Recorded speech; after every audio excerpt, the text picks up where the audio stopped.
Asosiasi Futsal Provinsi Sumatera Selatan kembali menggelar Liga Nusantara Zona Sumsel.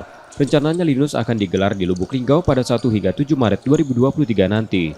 Sekitar 20 tim putra dan putri rencana mengikuti Liga Nusantara Zona Sumsel tahun ini. Terus terang persaingan futsal di Sumatera Selatan ini sangat kompetitif di persaingannya. Target kita akan meloloskan satu tim di putra, karena belum pernah putra kita berkompetisi di Liga Nasional. Kalau putri kita malah sekarang udah dua, Putri Sumsel dan Muara Enim United namanya. Juara Liga Nusantara 2023 akan mewakili Sumatera Selatan untuk bertarung di tingkat nasional sekaligus merebutkan tiket promosi ke Liga Futsal Profesional 2024 mendatang. Nur Muhammad, Kompas TV, Palembang, Sumatera Selatan.